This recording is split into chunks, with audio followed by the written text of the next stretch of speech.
యోగికి వ్యతిరేకంగా కోర్టులు తీర్పిచ్చినటువంటి సందర్భాలు కూడా చాలా ఉన్నాయి. ఇది బుల్డోజర్ యాక్షన్.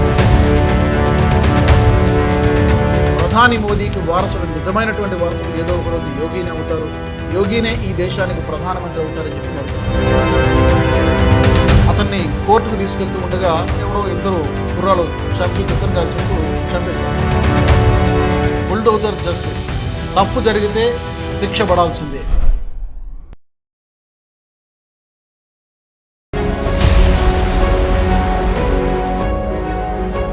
నమస్తే, వెల్కమ్ టు వ్యూ పాయింట్.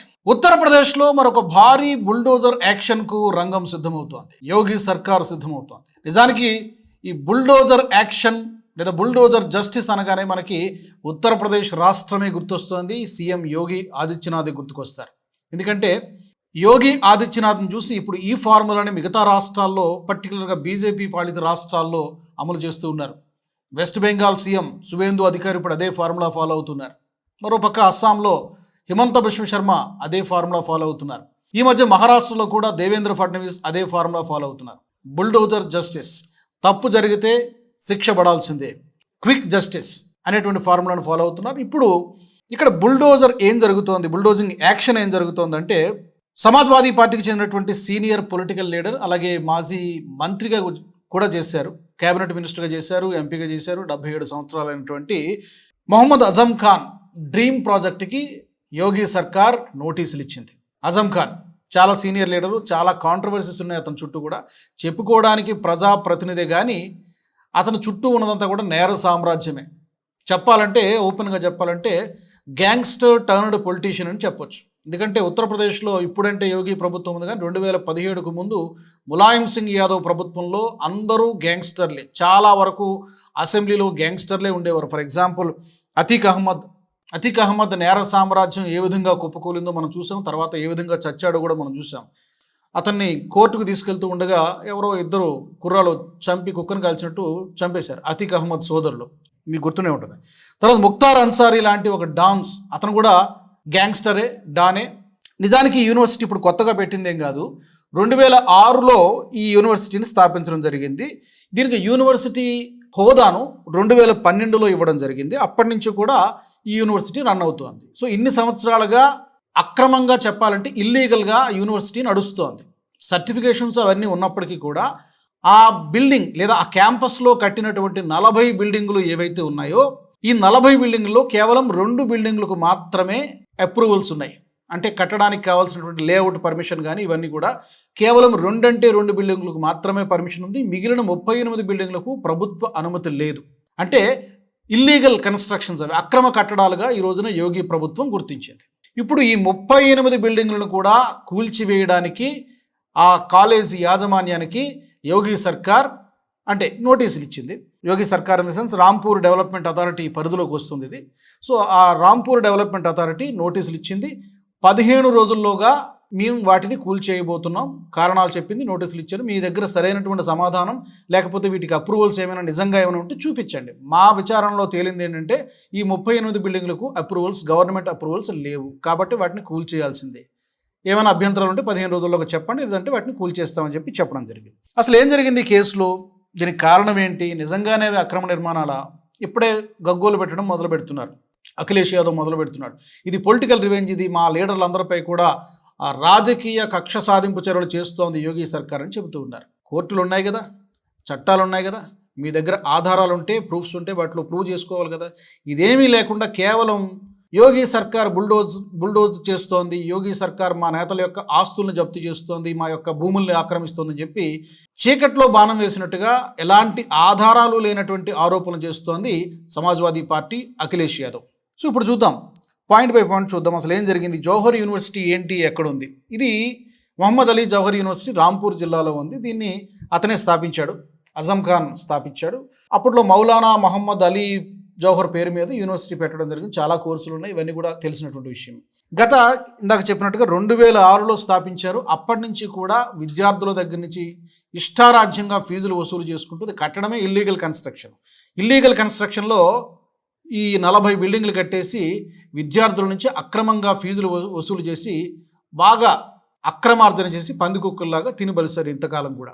ఈ అజమ్ ఖాన్ పైన దాదాపుగా 70కి పైగా కేసులు ఉన్నాయి. 70కి పైగా కేసులు ఉన్నాయి. 1, 2 కాదు. I will read out. చాలా కేసెస్ ఉన్నాయి. ఒకటి హేట్రెడ్ స్పీచెస్ కింద ద్వేషపూరిత ప్రసంగాలు, విద్వేష వ్యాఖ్యలు, తన ఎన్నికల ప్రచారంలో ఇష్టం వచ్చినట్టు మాట్లాడేటువంటి పరిస్థితి. అప్పట్లో ఫిల్మ్ యాక్ట్రెస్ జయప్రద పైన చాలా అభ్యంతరకరమైనటువంటి వ్యాఖ్యలు చేశాడు, తనకు అగేన్స్ట్గా పోటీ చేసిందని చెప్పి. అప్పుడు చీవాట్లు కూడా జాతీయ మహిళా కమిషన్ కూడా ఆయన పైన చాలా చీవాట్లు పెట్టింది, వివరణ అడిగింది. బులంద్షహర్ గ్యాంగ్ రేప్ వివాదం కూడా అతనిపై 2016లో జరిగింది. అదొక పొలిటికల్ కాన్స్పిరసీ అని చెప్పి కొట్టిపారేశాడు.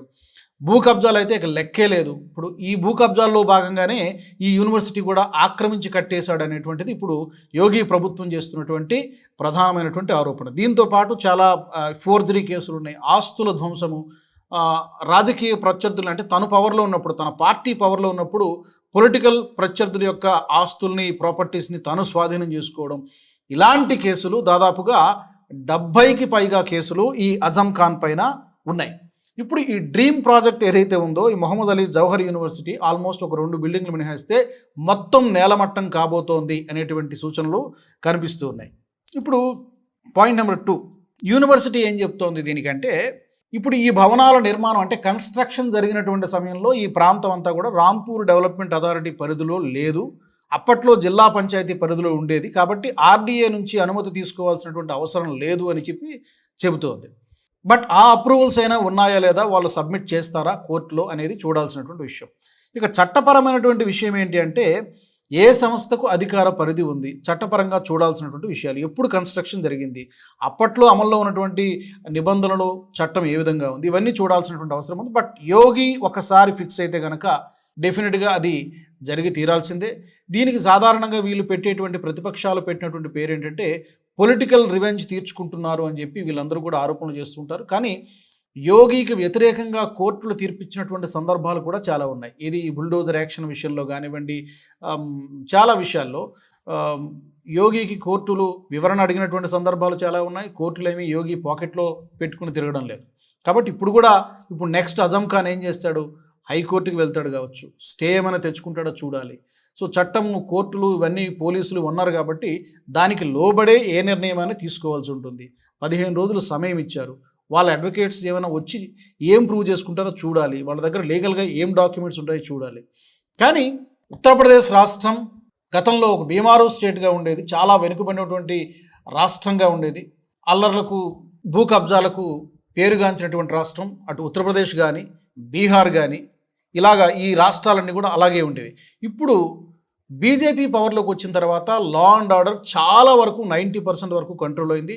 ముళ్ళును ముళ్ళుతోనే తీయాలనేటువంటి సామెత ఎలాగో ఉండనే ఉంది. అదే ఫార్ములాను ఈ బుల్డోజర్ జస్టిస్ అమలు చేయడం ద్వారా, బుల్డోజర్ యాక్షన్ తీసుకోవడం ద్వారా చాలా వరకు కంట్రోల్ చేయగలిగారు యోగి ఆదిత్యనాథ్.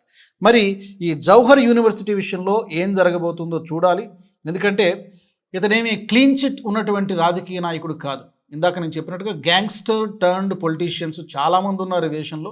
పర్టికులర్గా బీహార్లో చాలామంది ఉన్నారు, ఉత్తరప్రదేశ్లో చాలామంది ఉన్నారు. అందులో ప్రథముడు చాలా నొటోరియస్ క్రిమినల్ హిస్టరీ ఉన్నటువంటి వ్యక్తి ఈ అజం ఖాన్. కాబట్టి ఇది కూల్చేయాల్సిందే అని చెప్పి చాలామంది సామాన్య ప్రజలు కూడా అభిప్రాయపడుతున్నారు ఉత్తరప్రదేశ్ రాష్ట్రంలో. మరి నెక్స్ట్ అజం ఖాన్ స్టెప్ ఎలా ఉంటుంది, హైకోర్టుకి వెళ్తాడా, హైకోర్టుకి వెళ్తే కనుక ఎలాంటి తీర్పు వస్తుందో చూడాల్సినటువంటి విషయము. Yogi style of administration, Yogi style of governance అనేది ఈ రోజున చాలా రాష్ట్రాల్లో అమలు చేయాల్సినటువంటి అవసరం ఉంది. లేకపోతే నేరస్తుల్ని కంట్రోల్ చేయలేము, ఇలాంటి గ్యాంగ్స్టర్స్ని, డాన్స్ని కంట్రోల్ చేయలేము. అదే ఫార్ములా అనుసరించాల్సినటువంటి అవసరం ఉందని చాలామంది అభిప్రాయపడుతున్నారు. లేదు కొంతమంది విమర్శిస్తూ ఉంటారు, మనం చట్టం అనేది ఒకటి ఉంది కదా, చట్ట పరిధిలోనే ఏం చేసినా చేయాలని చెప్పి కొంతమంది ఆయన విమర్శించేటువంటి వాళ్ళు కూడా ఉంటారు. మరికొంతమంది ఇంకాస్త ఒక స్టెప్ ముందుకేసి ప్రధాని మోదీకి వారసుడు, నిజమైనటువంటి వారసుడు ఏదో ఒకరోజు యోగినే అవుతారు, యోగినే ఈ దేశానికి ప్రధానమంత్రి అవుతారని చెప్పి మరికొంతమంది ఆశాభావం వ్యక్తం చేస్తూ ఉన్నారు. మరి వచ్చే సంవత్సరం అసెంబ్లీ ఎన్నికలు కూడా జరగబోతున్నాయి. ఈ అసెంబ్లీ ఎన్నికల దృష్టిలో పెట్టుకుని ఇప్పటికే చాలా పొలిటికల్ గేమ్ జరుగుతోంది. అయోధ్య రామ మందిరంలో జరిగినటువంటి విరాళాల స్కామ్కు సంబంధించి దాన్ని ఒక పొలిటికల్ వెపన్గా వాడుకోవడానికి ఇప్పటికే సమాజ్వాదీ పార్టీ ప్రయత్నం చేస్తోంది. మరి ఈ విషయంలో ప్రస్తుతం విచారణ జరుగుతోంది, సిట్ విచారణ జరుగుతోంది. ఇది ఏ మేరకు ఈ పొలిటికల్ వెపన్ యోగిపై పనిచేస్తుంది, యోగిని గద్దె దించడానికి ఏ మేరకు ఈ పొలిటికల్ వెపన్ ఉపయోగపడుతోంది? ప్రతిపక్షాలు దాన్ని ఒక వెపన్ లాగా వాడడానికి ప్రయత్నం చేస్తూ ఉన్నాయి. మరొక వైపు ఇంకొక వెర్షన్ కూడా ఉన్నది. బీజేపీలోనే ఒక వర్గము ఇతను పైకి వెళ్ళడం, మరొకసారి ముఖ్యమంత్రి కావడం ఇష్టం లేనటువంటి ఒక వర్గం అతనిపైన ఈ కుట్రలు చేస్తుందనేటువంటి రకరకాల ఆరోపణలు ఉన్నాయి. మరి ఈ ఒత్తిడి సిచ్యువేషన్ని, ఈ రాబోయే ఎన్నికల్ని, ఈ అంశాలన్నీ కూడా ఏ మేరకు ప్రభావితం చేస్తాయని మీరు అనుకుంటున్నారు? తప్పకుండా మీరు కామెంట్ సెక్షన్లో పెట్టండి. ఈ బుల్డోజర్ యాక్షన్ని మీరు సమర్థిస్తున్నారా, లేకపోతే వ్యతిరేకిస్తున్నారా? మీ అభిప్రాయం ఏంటి? తప్పకుండా కామెంట్ సెక్షన్లో పెట్టండి. వచ్చే ఎపిసోడ్లో మరొక ఇంట్రెస్టింగ్ టాపిక్తో కలుద్దాం. జై హింద్. ఈ వీడియో మీకు నచ్చినట్టయితే లైక్ చేయండి, 10 మందికి షేర్ చేయండి. అలాగే కామెంట్ల రూపంలో మీ అభిప్రాయాలను మాతో పంచుకోండి. Nationalist hub group of channels ను సబ్స్క్రైబ్ చేసుకుని తెలుగునాట జాతీయవాద జర్నలిజాన్ని ప్రోత్సహించండి. ఈ వీడియో కింద ఉన్న బెల్ ఐకాన్ పై క్లిక్ చేయడం మర్చిపోవద్దు.